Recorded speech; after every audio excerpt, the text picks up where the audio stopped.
So, hello and welcome back yet again as we reach the final story in this little book that I found that was published a very long time ago and is full of wonderful and some not as wonderful, to my way of thinking, stories from long, long ago.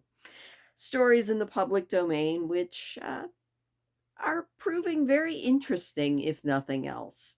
Now, it's no secret I was not extremely thrilled with the last story, but I think that's mostly a me issue.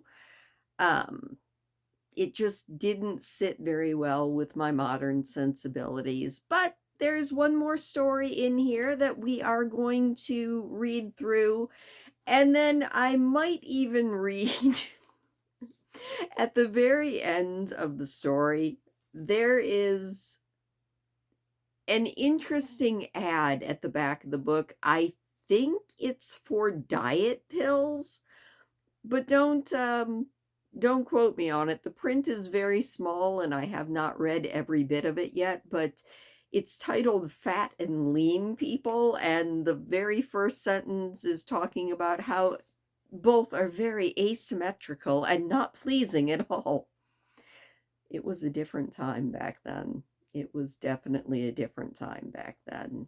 But our final story, like our first story after Dr. Jekyll and Mr. Hyde, is also by, as far as I can tell, William Howitt. I kind of liked his story of Fortune Wildred, so hopefully we will also enjoy this story, which is titled The Miner's Daughters, A Tale of the Peak. So let's go ahead and jump on in. This has got 3 chapters. We'll probably do it like we did last time, just a chapter a night. So let's enjoy. Chapter 1, The Child's Tragedy. There is no really beautiful part of this kingdom so little known as the Peak of Derbyshire. Matlock, with its tea garden trumpery and mock heroic wonders, Buxton, with its bleak hills and fashionable blathers, the truly noble Chatsworth and the venerable Haddon engross almost all that the public generally have seen of the Peak. It is talked of as a land of mountains, which in reality are only hills, but its true beauty lies in the valleys that have been created by the rending of the earth in some primeval convulsion, and which present 1,000 charms to the eyes of the lover of nature. How deliciously do the crystal waters of the Wye and the Dove rush along such valleys, or dales as they are called. With what a wild variety do the gray rocks soar up amid their woods and copses! How airily stand in the clear heavens the lofty limestone precipices, and the gray edges of rock gleam out from the bare green downs. They're never called downs. What a genuine Saxon air is there cast over the population, and what a Saxon bluntness salutes you in their speech. It is into the heart of this region that we propose now to carry the reader. Let him suppose himself with us now on the road from Ashford in the Water to Tideswell. We are at the Bull's Head, a little inn on that road. There is nothing to create wonder or a suspicion of a hidden Arcadia in anything you see. But another step forward, and there sinks a world of valleys at your feet. To your left lies the delicious Monsell Dale. Old Finn Hill lifts his grey head grandly over it. Hobthrush's castle stands bravely forth in the hollow of his side, grey, desolate, and mysterious. The sweet Wye goes winding and sounding at his feet amid its narrow green meadows, green as the emerald, and its dark glossy adlers. Before us stretches on equally beautiful Cressbrook Dale. Little Edale shows its cottages from amidst its trees, and as we advance, the Mousselin de Laine mills stretch across the mouth of Miller's Dale and startle with the aspect of so much life amid so much solitude. But our way is still onward. We resist the attraction of Cressbrook Village in its lofty eminence and plunge to the right into Wardlow Dale. Here, we are buried deep in the woods, and yet behold, still deeper the valley descends below us. There is an alpine feeling upon us. We are carried once more, as in a dream, into the Saxon Switzerland. Above us stretch the boldest ranges of lofty precipices, and deep amid the woods are heard the little voices of children. These, some from a few workmen houses, couched at the foot of a cliff that rises high and bright amid the sun. That is Wardlow Cop, and there we mean to halt for a moment. Forward lies a wild region of hills and valleys and lead mine, but forward goes no road except such as you can make for yourself through the tangled woods. At the foot of Wardlow Cop, before this little hamlet of Bellamy Wick was built, or the glen was dignified with the name of Ravendale, there lived a miner who had no term for his place of abode. He lived, he said, under Wardlow Cop, and that contented him. His house was one of those little solid gray limestone cottages with gray flagstone roofs which abound through the peak. It had stood under that lofty precipice when the woods which now so densely fill the valley were but newly planted. There had been a mine near it, which had no doubt been the occasion of its erection in so solitary a place, but that mine was now worked out. And David Dunster, the miner, now worked at a mine right over the hills at Miller's Dale. He was seldom at home, except at night and on Sundays.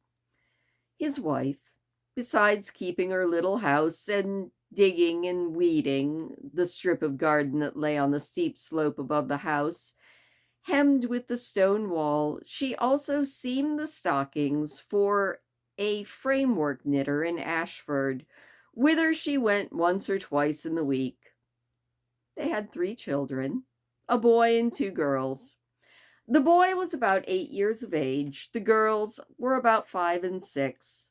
These children were taught their lessons of spelling and reading by the mother, amongst her other multiple tasks, for she was one of those who are called regular plodders. She was not one of those who acquire a character for vast industry by doing everything in a mighty flurry, though they contrived to find time for a tolerable deal of gossip under the plea of resting a bit, and which resting a bit they always terminate by an exclamation that they must be off, though, for they have a world of work to do. No, Betty Dunster, on the contrary, was looked on as rather a slow coach. If you remarked that she was a hard-working woman, the reply was, well, she's always doing. Betty's work is never done, but then she does not hurry herein. The fact was, Betty was a thin, spare woman of no very strong constitution, but of an untiring spirit. Her pleasure and rest were when David came home at night to have his supper ready and to sit down opposite him at the little round table and help him, giving a bit now and then to the children that came and stood around, though they had had their suppers and were ready for bed as soon as they had seen something of their dad.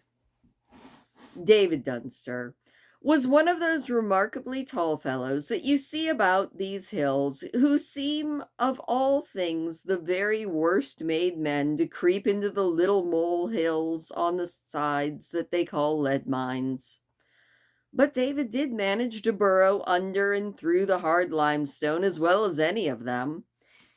He was a hard-working man, though he liked a sup of beer, as most Derbyshire men do, and sometimes came home none of the soberest. He was naturally of a very hasty temper, and would fly into great rages, and if he were put out by anything in the working of the mines or the conduct of his fellow workmen, he would stay away from home for days, drinking at Tideswell or at the Bull's Head, or at the top of Monsdale Dale, or down at the Miners' Arms at Ashford in the Water. Betty bore all of this patiently. She looked on those things somewhat as a matter of course. At that time, and even now, how few miners do not drink and roll a bit, as they call it. She was therefore tolerant, and let the storms blow over, ready as always to persuade her husband to go home and sleep off his drink and anger, but if he were too violent, leaving him until another attempt might succeed better. She was very fond of her children, and not only taught them on weekdays their lessons and help her to seam, but also took them to the Methodist chapel in Tidesor, as they called Tideswell, whenever she could. She also enticed David. David, in his way, was fond of the children too, especially of the boy who was called David after him. He was quite wrapped up in the lad, to use the phrase of the people in that part. In fact, he was foolishly and mischievously fond of him. He would give him beer to drink, to make a true Briton on him, as he said, in spite of Betty's earnest endeavors to prevent it, telling him that he was laying the foundation in the lad of the same faults that he had himself. But David Dunster did not look on drinking as a fault at all. It was what he had been used to all of his life. It was what all the miners had been used to for generations. A man was looked on as a milksop and a mollycoddle if they would not take a mug of ale and be merry with their comrades. It required the light of education, and the efforts have been made by the temperance societies to break in on this ancient custom of drinking, which no doubt has flourished in these hills since the Danes and other Scandinavians bred and perforated them for their old ores of lead and copper.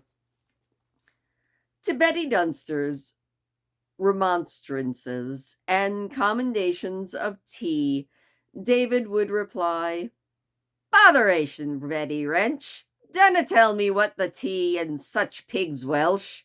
It's all very well for women, but a man, Betty, a man has his sup of real stigo, lass. He mun cast something to prop his ribs out, lass, as he delves through the Churton toadstone. When the Waylands, the Mundle, and I wi' the dishes, thou sha hast thy drink, my wench, and I'll hath the tea.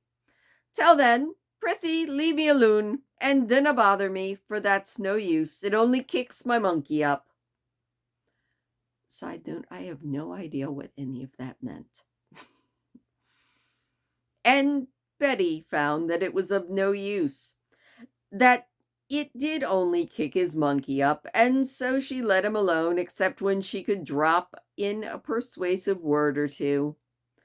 The mill owners at Cressbrook and Millersdale had forbidden any public house nearer than Easdale, and they had more than once called the people together to point out to them the mischiefs of drinking and the advantages to be derived from the very savings of temperance. But all these measures, though they had some effect on the mill people, had very little on the miners. They either sent to Tideswell or Edale for kegs of beer to peddle at the mines, or they went thither themselves on receiving their wages. And let no one suppose that David Dunster was worse than his fellows, or that Betty Dunster thought her case particularly a hard one. David was pretty much of a muchness, according to the country phrase, with the rest of his hard-working tribe, which was and always had been a hard-drinking tribe. And Betty, though she wished it different, did not complain, just because it was of no use, and because she was no worse off than her neighbors. Often, when she went to carry her hose to Ashford, she left the children home by themselves. She had no alternative. They were there in that solitary valley for many hours playing alone, and to them it was not solitary. It was all they knew of life, and all that was very pleasant to them. In spring, they hunted for birds' nests in the trees and amongst the rocks and gray stones that had fallen. In the copses built the blackbirds and the thrushes, and in the rocks the firetails and the gray wagtails in the stones, which were so exactly their own color as to make it hard to see them. In the summer they gathered flowers and berries, and in the winter they played at horses, kings, and shops, and sundry other things in the house.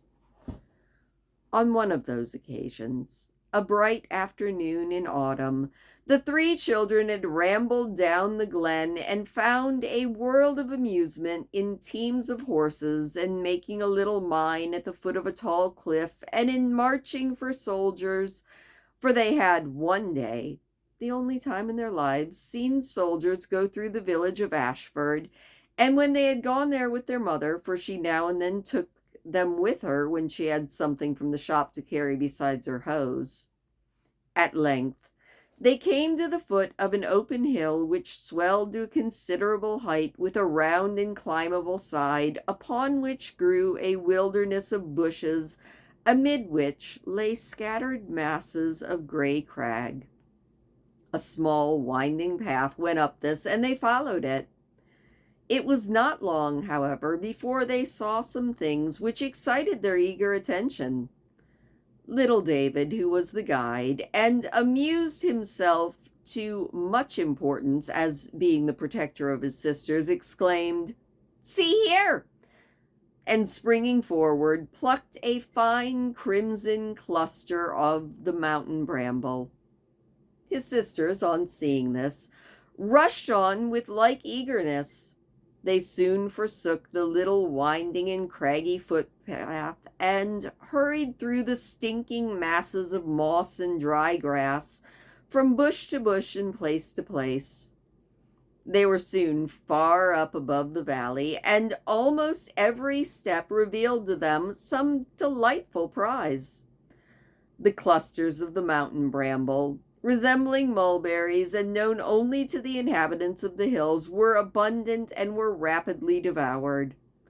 The dewberry was as eagerly gathered, its large purple fruit passing with them for blackberries. In their hands were soon seen posies of the lovely grasses of Parnassus, the mountain cistus, and the bright blue geranium. Higher and higher the little group ascended in this quest, until the sight of the wide, naked hills and the hawks circling round the lofty, tower-like crags over their heads made them feel serious and somewhat afraid. "Where are we?" said Jane, the elder sister. "Aren't we a long way from home?" "Let's go home," said little Nancy. "I'm afeared here." And she clutched hold of Jane's frock. "Pooh, nonsense," said David. "What are you afeared of? I'll take care of you, never fear." And with this he assumed a bold and defying aspect and said, "Come along, there are nests in the hazies up yonder." He began to mount again, but the two girls hung back and said, "Nay, David, dinna go higher, we are both afeared." And Jane added, "It's a long way from home, I'm sure." "And those birds screeched up there. I daurna go up," said little Nancy. It was the hawks that she meant, which hovered whimpering and screaming about the highest cliffs. David called them little cowards, but began to descend, and presently, seeking for berries and flowers as they went, they regained the little winding craggy road, and while they were calling to each other, they discovered a remarkable echo in the opposite hillside.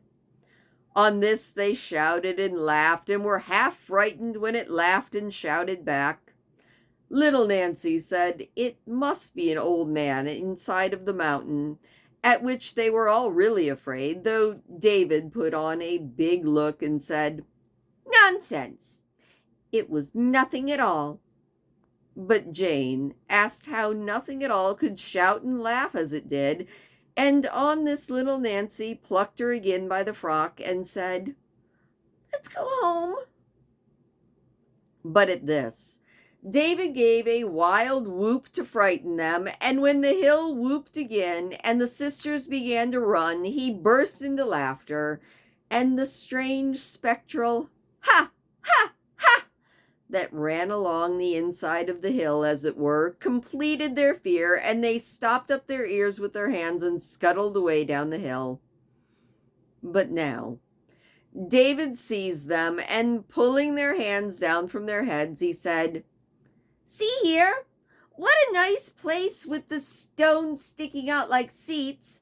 Why, it's like a little house. Let's stay and play a bit." It was a little hollow in the hillside, surrounded by protecting stones like an amphitheater. The sisters were still afraid, but the sight of this little hollow with its seats of crag had such a charm for them that they promised David they would stop a while if he would promise not to shout and awaken the echo. David readily promised this, and so they sat down. David proposed to keep a school, and he cut a hazel wand from a bush and began to lord over his two scholars with a very pompous manner. The two sisters pretended to be much afraid and to read very diligently on pieces of flat stone that they had picked up. And then David became a sergeant and was drilling them as soldiers and struck pieces of fern into their hair for cockles. And then soon after they were sheep, and he was the shepherd, and he was catching his flock and going to shear them, and made so much noise that Jane cried, "Hold on! There's the echo mocking us." At this they were all still. But David said, "Foh, never mind the echo, I must shear my sheep." But just as he was seizing little Nancy to pretend to shear her with a piece of stick, Jane cried out, "Look! Look how black it is coming down the valley there. There's going to be a dreadful storm. Let's hurry home." David and Nancy both looked up and agreed to run as fast down the hill as they could. But the next moment, the driving storm swept over the hill, and the whole valley was hidden in it. The three children still hurried on, but it became quite dark, and they soon lost the track and were tossed about by the wind, so that they had difficulty keeping on their legs. Little Nancy began to cry, and the three, taking hold of each other, endeavored in silence to make their way home. But presently they all stumbled over a large stone and fell some distance down the hill.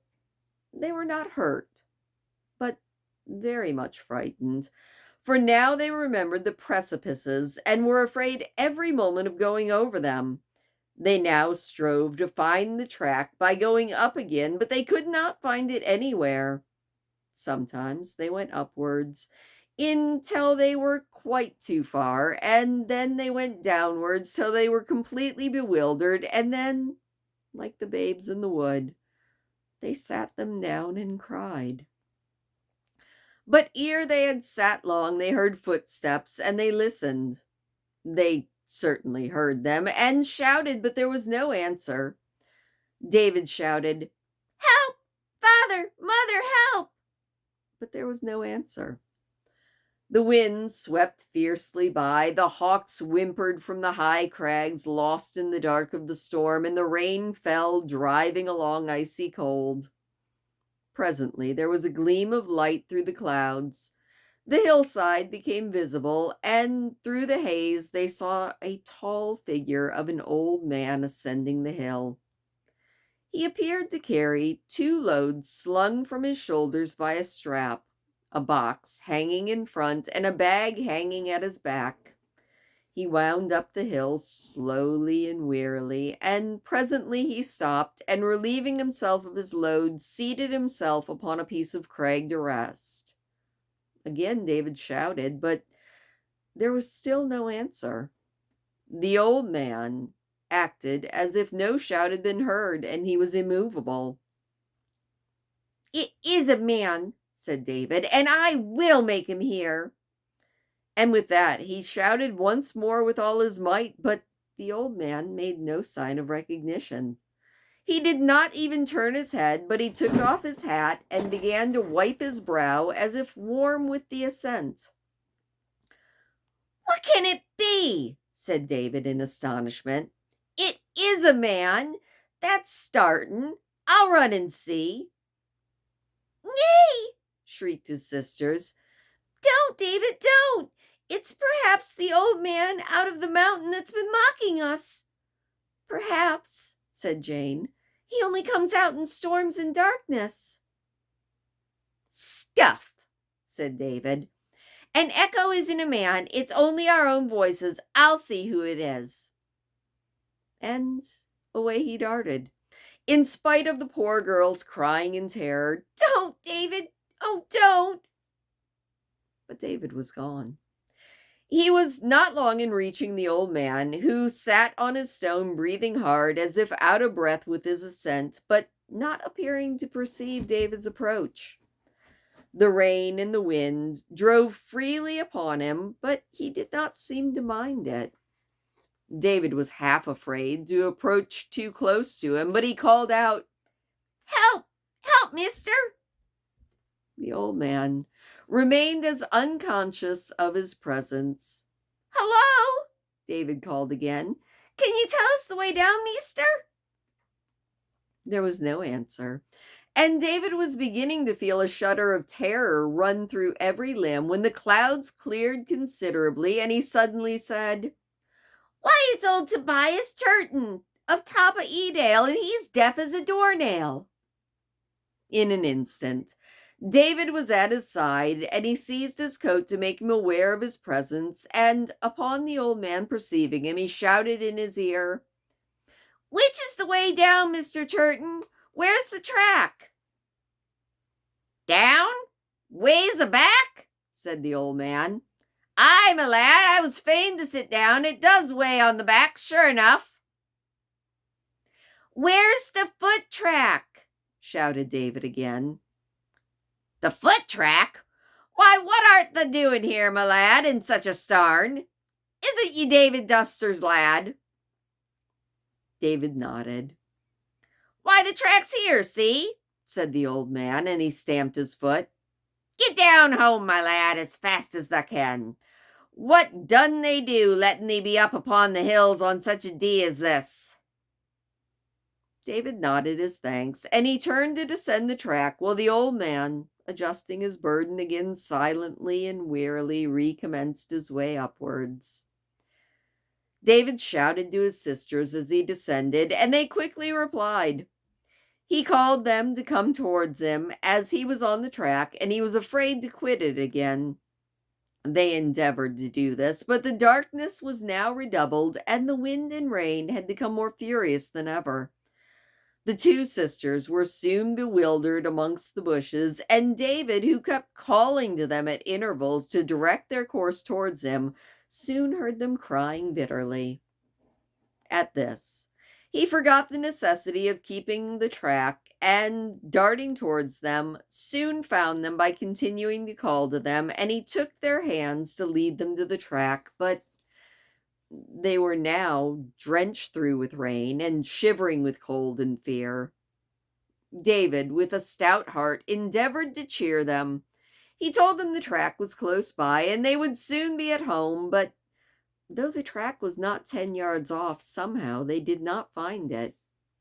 Bushes and projecting rocks turned them off their course, and owing to the confusion caused by the wind, darkness, and their terror, they searched in vain for the track. Sometimes they thought they had found it, and they went on a few paces only to stumble over loose stones or get entangled in the bushes. It was now absolutely becoming night. Their terrors increased greatly, and they shouted and cried aloud in the hopes of making their parents hear them. They felt sure that both father and mother must be come home, and as sure that they would be hunting for them, but they did not reflect that their parents could not tell in which direction they had gone. Both father and mother were come home, and mother had instantly rushed out to try to find them upon perceiving they were not in the house. She had hurried to and fro and called, not at first supposing that they would be far. But when she heard nothing of them, she ran in and begged for her husband to join the search. But at first David Dunster would do nothing. He was angry at them for going away from the house and said he was too tired to go on a wild goose chase through the plantations after them. "If they're in the plantations," he said, "there's shelter in there somewhere. Let 'em alone and they'll come home with a good long tail behind them." With this piece of a children's song of sheep, David sat down to his supper, and Betty Dunster hurried up the valley shouting, "Children, where are you? David, Jane, Nancy, where are you?" When she heard nothing of them, she hurried still more wildly up the hill towards the village. When she arrived there, the distance of a mile, she inquired from house to house, but no one had seen anything of them. It was clear they had not been in that direction. An alarm was thus created in the village, and several young men set out to join Miss Dunster in the quest. They again descended the valley towards the Dunsters' house, shouting every now and then and listening. The night was pitch dark, and the rain fell heavily, but the wind had considerably abated, and once they thought they heard a faint cry in answer to their call far down the valley. They were right. The children had heard the shouting and replied to it, but they were far off. The young men shouted again, but there was no answer, and after shouting once more without success, they hurried on. When they reached David Dunster's house, they found the door open and no one within, and they knew that David had set off in the quest of the children himself, and they determined to descend the valley. The distracted mother went with them, crying silently to herself and praying inwardly, and every now and then trying to shout. But the young men raised their strong voices above hers and made the cliffs echo with their appeal. Anon, a voice answered them down the valley. They ran on as well as the dark would let them, and soon found that it was David Dunster, who had been in the plantations on the other side of the valley, but hearing nothing of the lost children, now joined them. He said he had heard a cry from the hillside farther down that answered to their shouts, and he was sure it was his boy David's voice. But he had shouted again, and there had been no answer but a wild scream of terror that had made his blood run cold. "Oh, God!" exclaimed the mother. "What can it be? David! David! Jane! Nancy!" There was no answer. The young men bade Betty Dunster to contain herself, and they would find the children before going home again. All held on down the valley, and in the direction from whence the voice had come. Many times did the young men and the now strongly agitated father shout and listen. At length they seemed to hear voices of weeping and moaning. They listened, and they were sure that they heard a lamenting. It could only be the children, but why then did they not answer? On struggled the men, and Mrs. Dunster followed wildly after. Now again they stood and shouted, and a kind of terrified scream followed the shout. "God in heaven!" said the mother. "What is it? There's something dreadful. My children, where are you?" "Be silent, pray do, Miss Dunster," said one of the young men, "or we cannot catch the sounds as to follow them." They again listened, and the wailings of the children were plainly heard. The whole party pushed forward over stock and stone up the hill. They called again, and there was a cry of, "Here! Here, father, mother, where are you?" In a few moments more, the whole party had reached the children, who stood drenched with rain and trembling violently under a cliff that gave no shelter but was exposed especially to the wind and rain. "My children!" cried the mother wildly, struggling forwards and clasping one in her arms. "Nancy! Jane! But where's David? David! David! Oh, where's David? Where's your brother?" The whole party was startled at not seeing the boy, and they joined in a simultaneous, "Where is he? Where's your brother?" The two children only wept and trembled more violently and burst out loudly crying. "Silence!" shouted the father. "Where's David? I tell you, is he lost? David, lad, where are you?" All listened, but there was no answer but the renewing crying of the girls. "Where is the lad, then?" thundered forth the father. The two terrified children cried, "Oh, down there! Down there!" "Down where? Oh, God!" exclaimed one of the young men. "Why, it's a precipice! Down there!" At this dreadful intelligence, the mother gave a wild shriek and fell senseless to the ground. The young men caught her and dragged her back from the precipice. The father, in the same moment, furious at what he had heard, seized the youngest child that happened to be near him, and shaking it violently, swore that he would fling it down after the boy. He was angry with the poor children, as if they had caused the destruction of his boy. The young men seized him and bade him to think what he was about, but this man, believing his boy had fallen down the precipice, was like a madman. He kicked at his wife as she lay on the ground, as if she were guilty of this calamity by leaving the children at home. He was furious against the poor girls, as if they had led their brother into danger. In his violent rage, he was a perfect maniac, and the young men, pushing him away, cried shame on him. In a while, the desperate man, torn by a hurricane of passion, sat himself down on a crag and burst into a tempest of tears and struck his head violently with his clenched fists and cursed himself and everybody. It was a dreadful scene. Meantime, some of the young men had gone down below to the precipice on which the children had stood, and feeling amongst the loose stones, had found the body of poor little David. He was truly dead. When he had heard the shout of his father, or of the young men, he had given one loud shout in answer, saying, "Come on, never fear!"